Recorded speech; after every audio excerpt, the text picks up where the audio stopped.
السلام علیکم ورحمۃ اللہ وبرکاتہ۔ اسلامی بھائیوں اور امن پسند انسانوں، میں پہلی بات تو یوٹیوب پہ کوئی ویڈیو ایسی نہیں بناتا ہوں، ٹھیک ہے؟ نہیں مجھے کوئی شوق ہے ویڈیو بنانے کا، لیکن جب کہیں ظلم ہوتا ہے اس کے خلاف بولنا چاہیے اور ہم سب کو مل کے آواز اٹھانی چاہیے۔ جو بھی اللہ تعالیٰ نے آپ کو پلیٹ فارم دیا ہے، یوٹیوب کا یا فیس بک کا یا کسی بھی چیز کا، آپ کے پاس طاقت ہے، اس کو صحیح استعمال کرو اور انسانیت کا ساتھ دو اور صحیح باتوں میں اچھائی کا ساتھ دو، امن کا ساتھ دو اور اچھے لوگوں کو سپورٹ کرو۔ جو آج کل ہندوستان کے اندر میڈیا کر رہی ہے، کبھی یہ جماعتوں کو ٹارگٹ کر رہی ہیں، تبلیغی جماعت والوں کو، کبھی یہ مدرسوں کو ٹارگٹ کرتی ہے، کبھی یہ مسلمانوں کو ٹارگٹ کرتی ہے، کبھی مدرسوں کو ٹارگٹ کرتی ہے، کبھی مسجدوں کو ٹارگٹ کرتی ہے، کبھی یہ مسلمانوں کا کوئی بھی ایسا موقع نہیں چھوڑتے ہیں، اگر ان کو چھوٹا سا بھی موقع مل جائے تو بڑا چڑھا کے دکھاتے ہیں۔ ایسے میڈیا والوں کے خلاف ایف آئی آر درج کراؤ، قانونی کارروائی کرو، ان پہ شکنجہ کسنا چاہیے۔ یہ ملک کے اندر نفرت پھیلا رہے ہیں، اور جو بھی مسلمان طاقت میں ہیں، منتری ہیں، ایم ایل اے ہیں، ایسے میڈیا والوں پہ ایف آئی آر کٹواؤ۔ جو ہماری تنظیمیں ہیں، جیسا جمعیت علماء ہند جو ہے، جو ہماری تنظیم ہے، دیش میں اچھے کام کرتی ہے، ہر مدعے پہ گورنمنٹ سے بات کرتی ہے، مسلمانوں کے حق میں بات کرتی ہے، انسانیت کے حق میں بات کرتی ہے، اور بھی انسانوں کے بارے میں بہت اچھے کام کرتی ہے ہماری جمعیت علماء ہند۔ ان سے جڑنا چاہیے۔ مسلمانوں کو میں ایک بات بول دینا چاہتا ہوں، بھائی گنچھے کے ساتھ رہو گے نا، انگور کا جو گنچھا ہوتا ہے نا، اگر گنچھے سے باہر ایک انگور چلا گیا، اس کی کوئی قیمت نہیں ہوتی ہے، نہ اس کی کوئی ویلیو ہوتی ہے۔ گنچھے سے جڑا رہے گا، گھاک بھی سب سے پہلے اسی گنچھے کو اٹھاتا ہے جس میں زیادہ انگور ہوتے ہیں۔ مسلمانوں کو یہ بات کہہ دینا چاہتا ہوں، بھائی اتفاق تمہارا ہو سکتا ہے، ہر آدمی کی الگ الگ سوچ ہے، ہر آدمی کی اپنی اپنی ڈیمانڈ ہے، اپنی سوچ ہے، وہ جاتی ہمارے مسئلے الگ ہیں، لیکن یہ مذہب کا مسئلہ ہے۔ مذہب سے بڑھ کر کوئی مسلمان نہیں ہے۔ ہمارا قرآن، ہماری ادارے، ہماری مسجد، ہمارا مدرسہ، ہمارے جو ادارے ہمارے تحفظ کرتے ہیں، ان سے بڑھ کے ہمارے کوئی مسئلے نہیں ہیں۔ ہم سب کو، چاہے وہ دیوبندی ہو چاہے بریلوی ہو، دیکھو اسلام میں کوئی فرقہ نہیں ہے، لا الہ الا اللہ محمد رسول اللہ، اللہ ایک ہے۔ ہمارے نبی صلی اللہ علیہ وسلم آخری پیغمبر ہیں، ہمارا قرآن ایک ہے۔ ہمیں ایک مدعے پہ ہو کے لڑنا چاہیے ان لوگوں سے۔ کافی لوگوں کو ذرا سا بھی موقع یہ ملتے ہیں، یہ نہیں دیکھتے یہ دیوبندی ہے، بریلوی ہے، سیاہ ہے یا سنی ہے، یہ کچھ نہیں دیکھتے، یہ صرف دیکھتے ہیں کہ یہ محمد کا کلمہ پڑھنے والا انسان ہے، یہ اللہ کو ماننے والا مسلمان ہے، یہ قرآن کو ماننے والے مسلمان ہیں۔ یہ صرف یہ چیز دیکھتے ہیں، ان کو کسی فرقے سے کوئی تعلق نہیں ہے، یہ صرف مسلمان کو ٹارگٹ کرتے ہیں۔ ہمارے تمہارے تعلقات خراب ہو سکتے ہیں، ہمارے تمہارے ادارے جو بھی مسئلے ہیں الگ ہو سکتے ہیں، لیکن مذہب ایک ہی ہے، اسلام ایک ہی ہے۔ اگر اسلام پہ کوئی آواز اٹھاتا ہے تو ہم سب کو ایک ہو کے لڑنا چاہیے، ایک ہو کے ایک دوسرے کا ساتھ دینا چاہیے۔ آج ان پہ انگلیاں اٹھ رہی، کل تمہارے پہ بھی اٹھے گی، تمہارا بہت برا حال ہو جائے گا اسے۔ مسلمانوں میں ویسے ہی وہاں کی گورنمنٹ مسلمانوں کو پسند نہیں کرتی، وہاں کے ادارے ویسے ہی مسلمانوں کو پسند نہیں کرتے، گورنمنٹ جاب نہیں مل پاتی مسلمانوں کو، اور بھی کہیں کہیں بہت ادارے ایسے ہیں جہاں مسلمانوں کو ٹارگٹ کیا جاتا ہے۔ آر ایس ایس کو دیکھ لو، گائے کا گوشت کھا رہے ہو اس پہ مار دیتے ہیں مسلمان کو، ٹارگٹ کر کے مسلمانوں کو چن کے مارتے ہیں۔ گجرات میں دیکھ لو، دلی میں دیکھ لو، جہاں جہاں دنگے ہوئے وہاں دیکھ لو، صرف کون مرے، مسجدوں کو ٹارگٹ کیا گیا، مدرسوں کو ٹارگٹ کیا گیا اور مسلمانوں کو ٹارگٹ کیا گیا۔ تو سبھی مسلمان بھائی ایک ہو جاؤ، ایک ہو کے ان کے خلاف قانونی کارروائی لڑو۔ اگر گنچے سے باہر رہو گے تو تمہارے اوپر حملے ہوں گے۔ ابھی یہ دیکھو، ایک ویڈیو آیا حیدرآباد سے، مجھے نہیں پتا یہ کون ہے، جس نے بھی کیا بہت اچھا کام کیا۔ ان کی کارروائی سے انہوں نے قانونی کارروائی کی، ان کے اوپر FIR کروائی، بہت اچھی بات ہے۔ جہاں جہاں میڈیا والے غلط فہمیاں پھیلا رہے، اسلام کے خلاف لوگوں میں نفرت بھر رہے، ان میڈیا والوں کے خلاف FIR کٹواؤ، ان کے اوپر قانونی کارروائی کرواؤ، ایسے میڈیا کو بین کرواؤ۔ ایسے میڈیا کی ہندوستان میں کوئی ضرورت نہیں ہے، ٹھیک ہے۔ ان کے اوپر جو مسلمان کام بھی کرتے ہیں ان کے ساتھ میں، وہ مسلمان بھی ایسے ہی ہوتے ہیں، نہ انہیں دین کا پتہ، نہ دنیا کا پتہ، نہ قرآن شریف پڑھتے، نہ نماز پڑھتے، انہیں دین دنیا کا کچھ پتہ نہیں ہے۔ وہ مسلمان بھی ایسے ہی ہیں، نہ کے برابر، ٹھیک ہے۔ نام کے مسلمان ہیں، کام ان کے سارے کافروں والے ہیں، ٹھیک ہے۔ جو بھی ایسے ادارے میں کام کرتا ہے، یا نہ دیکھو یہ مسلمان ہے کون ہے بھائی، غلط چل رہا ہے اس کے اوپر قانونی کارروائی کرواؤ، FIR لکھواؤ۔ ہمارے دیش میں پولیس ہے، سنویدھان ہے، سب چیز ہے۔ اگر کوئی لوگ غلط فہمیاں پھیلا رہا ہے، ان کے اوپر قانونی کارروائی کرواؤ۔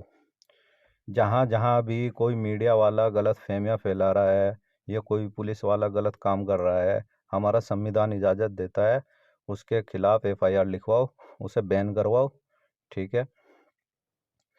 جو MLA ہیں، منتری ہیں، جو جماعتیں کام کر رہی ہیں، جیسے جمعیت علماء ہند ہے، جیسے اور بھی ادارے ہیں، ان اداروں کو سب کو مل کے ان کے خلاف سپریم کورٹ تک بھی جانا پڑے، جاؤ، یہ ہماری سرکشا کا معاملہ ہے۔ یہ ہمارے خلاف آج زہر اگل لے، کل یہ ہمیں گالیاں بھی دیں گے، پرسوں یہ ہمارے کاٹنے مارنے کی بات بھی کریں گے۔ یہ بہت خطرناک زہر پھیلا رہے۔ کورونا وائرس سے زیادہ خطرناک تو یہ میڈیا والے ہیں، ان کے خلاف ضرور کارروائی کرنی چاہیے۔ اب یہ دیکھو، میں آپ کو تھوڑا سا دکھاتا ہوں، چیک کرو۔ آج تحریک مسلم شبان کے ایک وفد نے Chaderghat police station Hyderabad Telangana میں Arnab Goswami Republic T V اور Rajat Sharma India T V کے خلاف ایک درخواست دی ہے کہ یہ لوگ مسلمانوں کو ٹارگٹ کر رہے ہیں اور مسلمانوں کے خلاف نفرت پھیلانے کا کام کیا جا رہا ہے۔ کرونا وائرس کے مسئلے پر ان لوگوں نے جو زبان استعمال کی ہے اور جس طرح سے اپنے ٹی وی شوز میں جو باتیں کہی ہیں، اس سے ملک میں ہندوؤں اور مسلمانوں کے درمیان نفرت پھیلانے کا کام کیا گیا، اور اس نفرت انگیز پروپیگنڈے کے خلاف ہم نے آج پولیس اسٹیشن میں ایک درخواست دی ہے کہ ان کے خلاف FIR درج کیا جائے۔ Section 153A IPC، section 295 IPC، section 120B IPC کے تحت ان پر مقدمہ دائر کرنے کے لیے آج ایک تفصیلی درخواست ہم نے چادر گھاٹ پولیس اسٹیشن میں دی ہے کہ اس درخواست میں یہ کہا گیا ہے کہ یہ لوگ مسلمانوں کو اور تبلیغی جماعت کو ٹارگٹ کرنے کی آڑ میں ملک کے پورے مسلمانوں کو ٹارگٹ کر رہے ہیں۔ مولانا سعد کو کہا کہ کرونا بم مولانا اور کرونا ہیومن بام مرکز میں موجود تھا، یہ تک کہا گیا ہے، اور تبلیغی وائرس کہا گیا ہے۔ تو یہ جو جملے سمجھیے کہ کہے گئے ہیں، اور کرونا ٹیررزم کہا گیا، طالبان کہا گیا، تو یہ جو سمجھیے کہ زبان استعمال کی گئی اور جس طرح سے بہت ساری باتیں ان چینلز پر کی گئی ہیں، تو اس کے خلاف تحریک مسلم شبان سخت سمجھیے کہ ایکشن لینے کے لیے آج پولیس اتھارٹیز سے ایک درخواست پولیس اتھارٹیز کو دی ہے، اور یہ لڑائی کی ابتدا ہم نے کی ہے